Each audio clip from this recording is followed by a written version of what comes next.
Why did Israel's king miss what Naaman found? Have you ever noticed something strange in the story of Naaman? The man who recognized the God of Israel wasn't an Israelite. He wasn't a priest, he wasn't a prophet, he wasn't the king of Israel. He was a foreign military commander from Syria. Let's look at the story. In 2 Kings chapter 5, we are introduced to a man named Naaman. The Bible says he was a commander of the Syrian army. He was powerful, respected, successful, and highly honored by his king.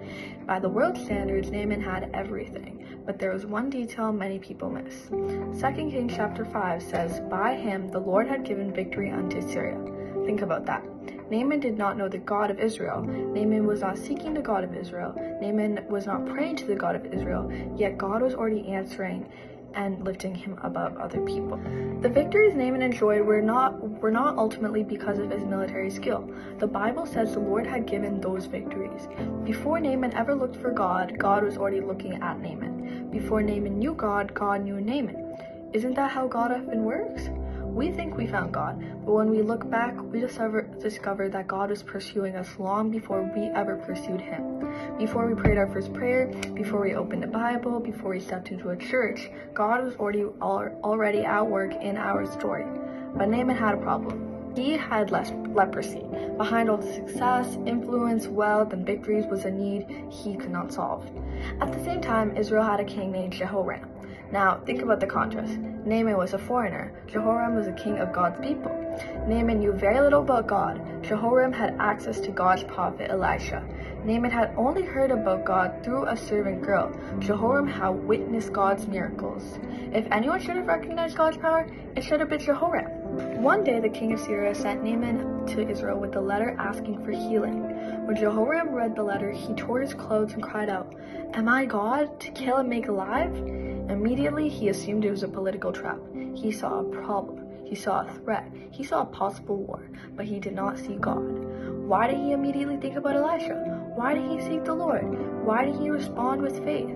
Because his eyes were fixed on the problem instead of the God who could solve the problem.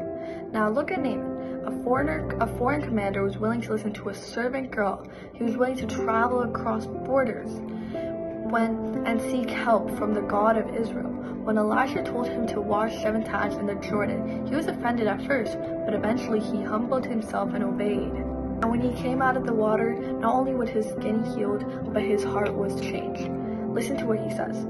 "Now I know there is no God in all the earth except in Israel." What an incredible confession. The king of Israel never says that. The foreign commander never does. The outsider recognized what the insider missed. The man who was far away came to know God. The man who was near remained spiritually blind. Why? Because Naaman knew he had a need. His suffering opened his heart. His weakness brought him to God. Jehoram had needs too. He faced wars, he faced enemies, he faced national crises, but he had become comfortable. He had a throne, he had an army, he had power. He had enough resources to live without depending on God. And that's the warning of this chapter. Being close to God is not the same as knowing God. You can attend church every week, you can pray, you can read Bible, but you haven't familiarized yourself with God and you can still miss him. Naaman came hungry. Jehoram lived familiar. Naaman sought God. Jehoram panicked. Naaman found God. Jehoram missed what was right in front of him. So let me ask you, are you becoming familiar with God, or are you still hungry for him? Because God is not looking for people who merely know about him. He is looking for people who will seek him with their whole heart. And sometimes the people who seem farthest from God are the very people who God has already been pursuing.